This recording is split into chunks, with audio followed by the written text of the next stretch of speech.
Wala pa man nakabangon sa Sagunsong Linog ang Magsaysay Davao del Sur. Back to zero na usab sila. Kaya daghang kabalayan na usab ang gipatumba sa linog. Ano ang report ni Rial Soroche.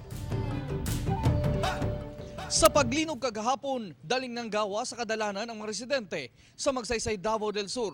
Og dihang mihunong na, didto na nakita ang danyos sa ikaupat nga kusog nga linog nga miigo kanila. Kining gasolinahan sa poblasyon, nihalok na gayod ang atop sa yuta og natumbahan pa ang usa ka kotse. Mga parte sa kabukiran nga midahili.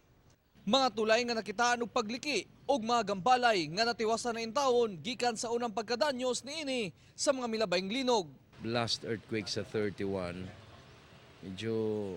medyo nagsugod na unta, pero tungod sa nahitabo gahapon nga mas kusog pa, mas dugay siya, mas nadugangan ang damage sa mga balay sa mga barangay. No? Although, nakatabang tong evacuation center na to, kaya wala naman yun sila sa mga landslide prone area o katong no build zones, pero ang sa gawa sa outside ibak na to, maotoy grabing mga balay nga totally nag-collapse yun siya.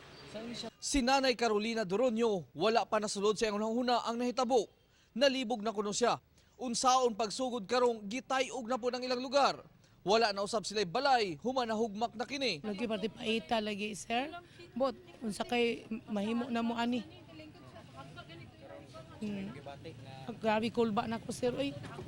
Nya na atol pag yun nga ing ani. Basko pag yun, sir. Among plano sa akong anak kay nanguli man sila kanang diri mi mag-Christmas. Unsa amo na pag Christmas ni nga na hugno na ang balay sulot. Sa dato sa LGU Magsaysay, mas dako og danyos karon nga kabalayan kung itandi sa mga unang linog. Wala pa man kuno sila nakabangon, karon back to zero na pud sila. Well, back to zero. Ang dako na mo nga challenge karon although ang evacuation center nag-rehabilitation, nag-identify na mig relocation sites. Ang karon na pod ang problema namo ang katong home base katong naa sa mga barangay nga totally nag-damage, collapse gyud ilang mga balay.